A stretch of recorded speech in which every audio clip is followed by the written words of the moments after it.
Sekarang ini, Indonesia terlihat makin percaya diri dalam memperluas perannya di ranah internasional dengan bergabung sebagai anggota BRICS. Tapi, apa dampaknya bagi hubungan internasional kita? Apakah langkah ini membawa keuntungan atau malah menambah ketegangan global? Oke, penjelasan sedikit. BRICS itu merupakan kelompok negara besar dengan ekonomi yang berkembang pesat dengan tujuan untuk meningkatkan kerjasama ekonomi, politik, dan sosial di antara negara-negara berkembang besar yang memiliki pengaruh signifikan di dunia. Awal kemunculannya pada tahun 2001, anggota BRICS cuma terdiri dari Brazil, Rusia, India, dan Cina. Baru deh pada tahun 2010, Afrika Selatan resmi bergabung dan akhirnya BRICS banyak dikenal seperti sekarang. Popularitas BRICS semakin bertambah karena posisinya sekarang ini sudah mencakup 30% dari PDB global dan hampir setengah populasi dunia. Terlebih, mereka juga menyumbang sekitar 1/5 dari perdagangan dunia. Oke, kita sedikit flashback waktu KTT BRICS Plus di Kazan, Rusia. Presiden Prabowo mengutus Menteri Luar Negeri Indonesia yang baru, Sugiono, untuk menghadiri acara tersebut. Nah, pada saat itu pembahasan yang diangkat pada KTT BRICS ini cukup menarik perhatian dunia karena diperkirakan dapat membuka peluang kerjasama ekonomi dan perdagangan baru antara negara Cina dan negara-negara BRICS lainnya.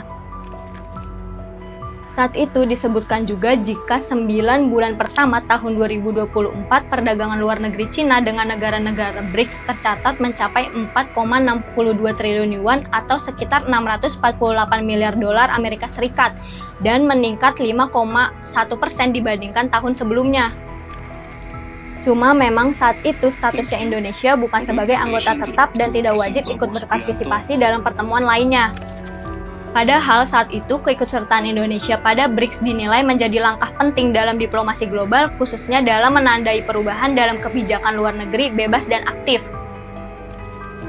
Tapi yang dikhawatirkan kalau Indonesia semakin merapatkan diri dengan BRICS yang sering dianggap anti-barat bisa mengancam posisi kita sebagai negara netral dan membuat otonomi diplomatiknya berkurang. Loh, terus kenapa akhirnya Indonesia berubah haluan? Menurut Kementerian Luar Negeri, bergabungnya Indonesia sebagai langkah awal biar lebih aktif dalam isu-isu global. Yang mana Indonesia berkeinginan untuk berperan lebih besar dalam menciptakan tatanan dunia yang lebih adil dan inklusif. Bapak Luhut Binsar Panjaitan selaku Ketua Dewan Ekonomi Nasional pun bilang, jika Indonesia bergabung dengan BRICS bisa membawa keuntungan, apalagi sekarang ini kita lagi dihadapkan dengan berbagai tantangan global seperti perlambatan ekonomi di Cina atau krisis energi di Eropa. Kalau tadi banyak tim yang pro dengan bergabungnya Indonesia dengan anggota BRICS, lain cerita dengan Radityo Dharma Putra selaku pengamat hubungan internasional Universitas Airlangga. Radit mengatakan dengan bergabungnya Indonesia sebagai anggota BRICS akan makin memperburuk ketegangan antara negara-negara besar terutama Amerika Serikat dan Cina.